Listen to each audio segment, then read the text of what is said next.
Hello everyone, welcome to my channel. Keep it simple but significant. I am your host Sasi. Let us start today's discussion.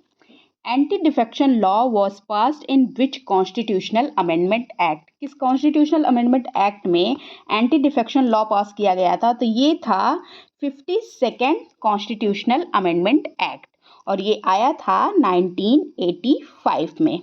Okay, आया राम गया राम, इसमें ये बात की गई थी और ये इससे ऐड हुआ था 10th शेड्यूल इससे ऐड हुआ था. Which of the following comes under the jurisdiction of both the High Court and the Supreme Court? कौन सा इसमें है जिसमें हाई कोर्ट और सुप्रीम कोर्ट दोनों के जुरिस्डिक्शन में आता है? तो ये है protection of fundamental right. High court करेगा तो ये करेगा आर्टिकल 226 में और सुप्रीम कोर्ट प्रोटेक्शन करेगा फंडामेंटल राइट की आर्टिकल 32 से. Okay. Along with right to life in Article 21 of Indian Constitution, it also includes right to life जो आर्टिकल 21 में दिया गया है. इस ये और क्या इंक्लूड करता है? तो राइट टू हेल्थ इंक्लूड करता है, राइट टू फूड इंक्लूड करता है, राइट टू वाटर भी इंक्लूड करता है. So all of the above is right. और राइट टू मैरी भी ये इंक्लूड करता है. The main purpose of FRBM act. FRBM मतलब fiscal responsibility and budget management. तो main purpose of FRBM act 2003 was to bring down the fiscal deficit to a manageable limit to how much % of GDP by March 2008. 2008 तक जो ये act आया था, physical deficit को कितने % तक limit कर देना था? तो ये था 3% तक. Who appoints the chairperson and members of State Human Rights Commission? कौन अपॉइंट करता है chairperson of and member of the state human rights commission? तो ये अपॉइंट किए जाते हैं गवर्नर के द्वारा. Okay, answer is a. Which amendment made it obligatory on the president to give his assent to a constitutional amendment bill?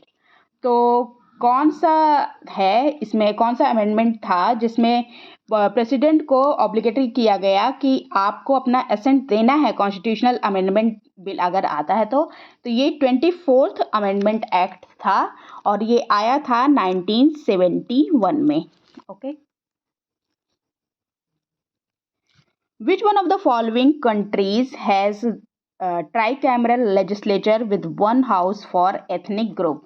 ट्राइकैमरल जैसे हमारे यहाँ बाईकैमरल है, लोकसभा और राज्यसभा है, वैसे यहाँ पे ट्राइकैमरल है.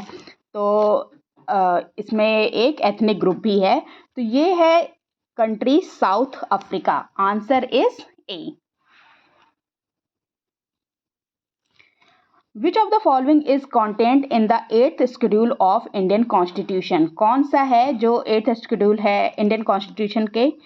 तो ये है इनमें से a list of 22 languages recognized by the Constitution.